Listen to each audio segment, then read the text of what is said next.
ijambo ry'Imana. Ne vous pouvez chercher la gloire qui vient des hommes, Kandi ntitwashatse icyubahiro mu bantu ni de vous autres. naho baba muri mwe. Nous ne prêchons pas pour être vus. Nous prêchons pas pour être glorifiés. Ntabwo tubwiriza kugira ngo duhabwe icyubahiro. Nous ne prêchons pas pour la gloire. Ntabwo tubwiriza kugira ngo dushimwe cyangwa duhabwe icyubahiro. Non, frère.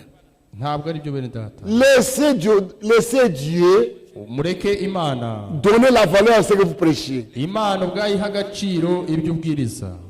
Parle simplement. Wowe vuga mu buryo busanzwe. Dieu lui-même fait ce qu'il veut faire. Imana izakora icyo ishaka gukora. Ne prêchons pas pour chercher la gloire, Ntabwo tubwiriza kugira ngo tubone icyubahiro n'ishimwe. pour paraître. Ntabwo tubwiriza kugira ngo tugaragare. Nous n'avons pas cherché la gloire qui vient des hommes, Ntabwo twashatse icyubahiro ni des vous, ni des autres. naho haba muri mwe cyangwa mu bandi. Verset 7. Umurongo wa 7. Mais je reprends. Nous n'avons pas cherché la gloire qui vient des hommes, Ntabwo twashatse icyubahiro mu bantu ni de vous, ni de vous autres. naho baba muri mwe cyangwa mu Nous bandi. aurions pu nous produire en autorité comme apôtres de Christ. Nubwo twabashaga kubaremerera kuko turi intumwa za Kristo.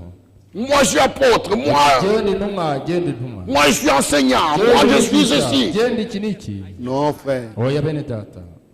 prêchons seulement la parole de Dieu. Wewe tubwirize ijambo ry'Imana gusa. Sans commencer à dire moi je suis tel. Ntabwo utangira kuvuga ngo genda Dieu runaka. lui-même fera ce qu'il veut faire. Imana izikorera icyo ishaka gukora. J'avais dit il y a longtemps dans une convention aux prédicateurs, Nigeze kuvuga kera mu nama y'abakozi. je leur avais dit Narababwiye nti prêchons seulement. twebwe tubwirize gusa. Ne cherchons pas des titres. Twe gushaka amazina batwita. Avec le temps, Ahubwo uko igihe kizagenda Dieu va manifester ce que le message de chacun. Imana izagenda igaragaza ubukozi bwa buri wese. Ne commencez pas déjà, moi je suis ministre. Wewe gutangira kuvuga ngo genda umukozi w'Imana. Et moi je suis apôtre. Jewe ndi intumwa. Non, non, non, non, non. Oya. Laissez Dieu. Mureke Imana. Avant l'enlèvement. Mbere yo kuzamurwa. Avant l'enlèvement. Mbere yo kuzamurwa. Même les ministères sont rétablis. N'ubukozi bwashyizweho. Même les ministères N'ubukozi sont rétablis. buzashyirwa buzongererwa. Même les dons sont rétablis. zizongererwa imbaraga.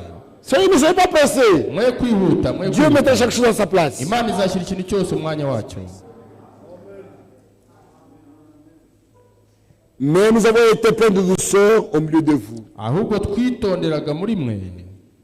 Nous avons été pleins de douceur Twari abantu bitonda cyane. au milieu de vous. Turi hagati yanyu. Nous devons aimer le peuple de Dieu. Tugomba gukunda ubwoko Aimer bw'Imana. l'église. Gukunda itorero.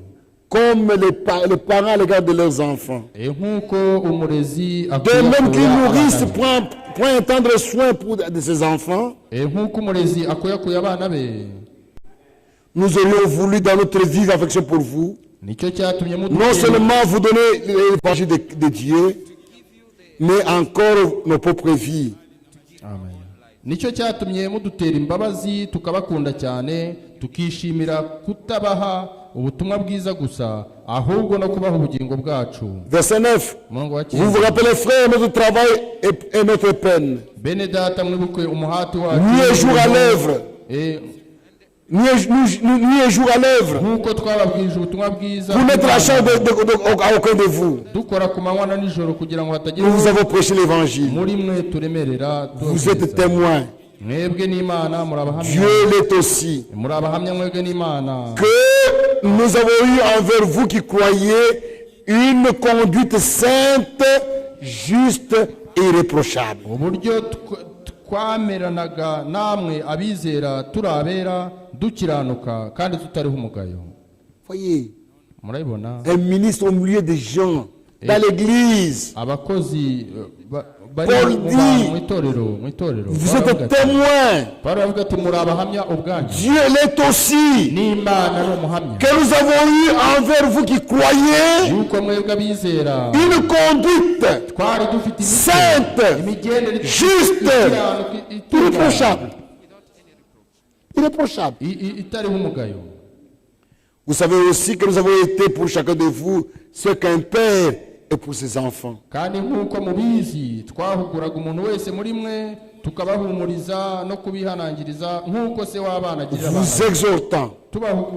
Vous exhortant, vous consolant, tubahumuriza vous conjurant tubagira inama de marcher Kugira d'une ngo- manière digne kugira ngo mugende nk'uko bikwiriye de Dieu ab'imana qui vous a appelé ariyo à son royaume ibahamagara kujya mu bwami bwayo et à sa gloire. n'ubwiza bwayo. Amen. Amen. Que Dieu vous bénisse. Imana ibaho umugisha. Nous devons savoir nos responsabilités. Tugomba kumenya inshingano zacu. Et il y a un point. Kandi hari ikindi Un kintu, ministre de Dieu umukozi w'Imana ne peut pas se mêler à la politique. ntashobora kwivanga muri politike. On doit s'éloigner de la politique. Mugomba kwitandukanya na politike. Parce que ça ne peut pas marcher avec la parole de Dieu. Kubera ko ntibishobora kugendana n'ijambo ry'Imana. Et frère Branham nous a exhorté sur ce point-là. Kandi mwene data Branham atugira inama kuri icyo kintu On ne doit pas se mêler à ces choses-là. yuko tutagomba kwivanga muri bene ibyo Nous bintu. sommes les ministres de la parole de Dieu. Turi itorero ry'ijambo Nous prêchons la ry'Imana, parole de Dieu. tubwiriza ijambo ry'Imana. Vous voyez, Murabibona, parfois les frères ne comprennent rien. rimwe na rimwe bene data hari igihe badasobanukirwa. Nos églises sont enregistrées auprès des autorités. Amatorero yacu arandikishije mu bitabo bya leta. Et nous avons des frères qui sont même des représentants légaux auprès des autorités. Kandi dufite na bene data baduhagarariye mu butegetsi Pour nous permettre de prier librement. kugira ngo twemererwe gusenga mu mudendezo. Ils ne sont pas les chefs de l'église pour nous conduire. Ntabwo baba babaye abakuru b'itorero kuko Nous kutuyobora, représentons devant l'État. ahubwo bo baduhagarariye muri leta. Mais quand vous provoquez des problèmes Ariko iyo utangiye guteza ibibazo et que l'État s'y mêle, noneho leta ikabyivangamo, vous êtes responsable. uzabibazwa. Parce qu'à ce moment-là, Kubera ko icyo gihe le représentant légal wa wundi uduhagarariye parlera selon la loi du pays. azatuvugira akurikije amategeko y'igihugu. Ne créez pas de problèmes. Mwe guteza ibibazo Croyant que quand vous provoquez des problèmes, wibwira ko nuteza ibibazo et quand maintenant ça arrive devant l'État, noneho nibigera imbere ya leta noneho c'est fini. bizaba L'État doit juger selon la loi. leta izaca urubanza ikurikije amategeko, Et vous êtes responsable à ce moment-là. kandi icyo gihe uzagerwaho n'urubanza. S'il n'y a pas de problème, Niba nta bibazo bihari, vous êtes libre, mukaba mufite vous êtes umudendezo, indépendant. mukaba mwigenga, Marchez comme vous marchez dans la parole de Dieu. mugende Mais nk'uko mukwiye kugenda mu quand vous ijambo commencez à ry'Imana. vous battre, Ariko nimutangira kurwana on doit m'appeler bagomba kumpamagara pour me juger. kugira ngo bancire urubanza. Qu'est-ce que je vais dire? None nzavuga iki? Oh non, il s'est mêlé dans le problème. Ngo yivanze mu Non, bibazo byacu, yivanze mu c'est bibazo vous qui byacu. avez fait ça. Ni mwebwe mwabitangije. Voyez, Murabibona, je sais ce que je vous dis parce que je suis aussi un représentant légal au Congo. nzi icyo mbabwiye kubera ko nanjye mpagarariye itorero mu gihugu cya Kongo.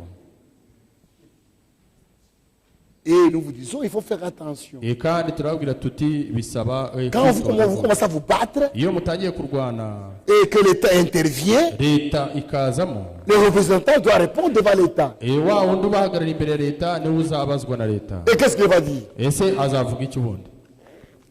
Oh, il s'est mêlé. Oh, Ngo vous ne comprenez rien.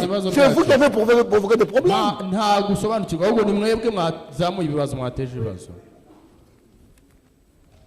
Que Dieu vous bénisse. Imana ibaho umugisha.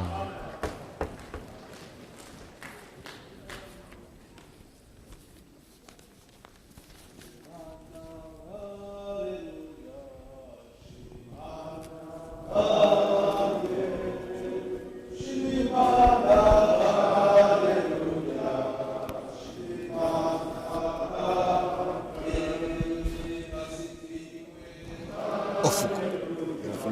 Eh oui. C'est très bien. Hein? C'est très bien. C'est bon. Au fou.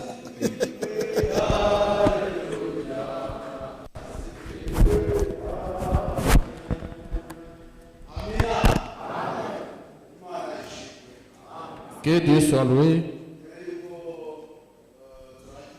Avant que nous procédons à la clôture,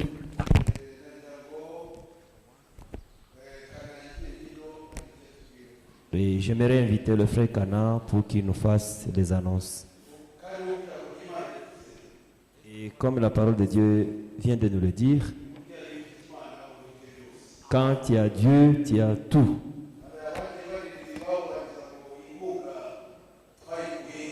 Il y a ceux qui demandaient où nous avons trouvé le soutien. Mais le soutien de cette convention, nous l'avons trouvé parmi nous.